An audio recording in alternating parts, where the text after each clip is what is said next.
అందరికీ నమస్కారం అండి. శ్రీమద్ భగవద్గీత 1వ అధ్యాయము అర్జున విషాద యోగము 24వ శ్లోకము 25వ శ్లోకము. సంజయ్ ఉవాచ 24వ శ్లోకం. ఏవ ముక్తో హృషికేశో గుడాకేశేన భారతః సేనయోరుభయోర్మధ్యే స్థాపయిత్వా రథోత్తమం. ఏవ ముక్తో హృషికేశో గుడాకేశేన భారతః సేనయోరుభయోర్మధ్యే స్థాపయిత్వా రథోత్తమం.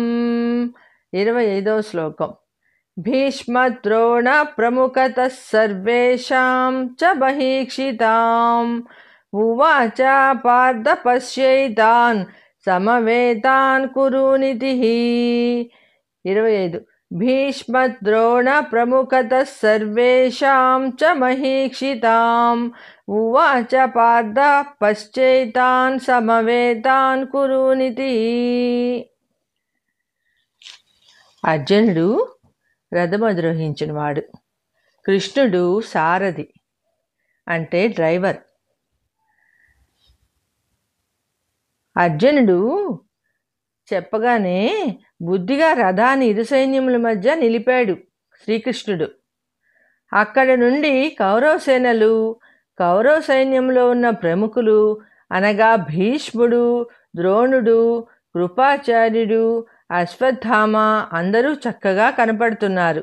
అర్జున, నువ్వు కోరినట్టు రథం తీసుకొచ్చి ఇరుపక్షముల సేనల మధ్యలో నిలిపాను. అందరినీ తేరపార చూచాడు అర్జునుడు. కౌరవ పక్షంలో ఎవరెవరు వీరులు ఉన్నారో నీవు ఎవరెవరితో ప్రాధాన్య క్రమంలో యుద్ధం చేయాలో నిర్ణయించుకో. నువ్వు ఎవరి మీదకి రథం పోనిమ్మంటే వారి మీదకి రథం పోనిస్తాను, నీ ఇష్టం అని అన్నాడు కృష్ణుడు. గుడాకేశ అంటే నిద్రను జయించినవాడు అనగా తమస్సును జయించినవాడు అని అర్థం. ఇప్పటి వరకు అర్జునుడు రజోగుణ సంపన్నుడు, కానీ కాసేపట్లో తమస్సులో పడబోతున్నాడు అని వ్యాసుల వారు సూచిస్తున్నారు. ఇక్కడ అర్జునుడు నరుడు, కృష్ణుడు నారాయణుడు.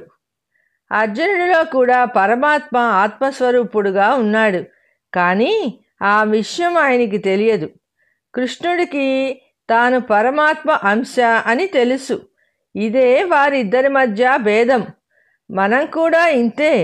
మనం అందరము ఆత్మస్వరూపులము అని తెలుసుకుంటే చిక్కే లేదు. మనల్ని పుట్టించే వరకే పరమాత్మ బాధ్యత. ఈ భూమి మీద పడ్డ తర్వాత మన ఇష్టం. పరమాత్మ ఏమీ జోక్యం కలిగించుకోడు. ఎంతకాలం ఉండాలో అంతకాలం ఉంచుతాడు, తర్వాత మృత్యురూపంలో కబళిస్తాడు. అలాగే కృష్ణుడు కూడా అర్జునుడికి స్వేచ్ఛ ఇచ్చాడు. పరమాత్మ మనలో ఆత్మస్వరూపుడుగా ఉండి ఎలా సాక్షిభూతుడుగా చూస్తున్నాడో అలాగే కృష్ణుడు కూడా అర్జునుడికి సారథిగా ఉండి కేవలం ఒక సాక్షిగా చూస్తూ ఉన్నాడు. యుద్ధం చేయడము చేయకపోవడము అర్జునుడి ఇష్టం. అవసరం వచ్చినప్పుడు కర్తవ్య బోధ చేయడం ఆయన కర్తవ్యం. సర్వే జనా సుఖినో భవంతు.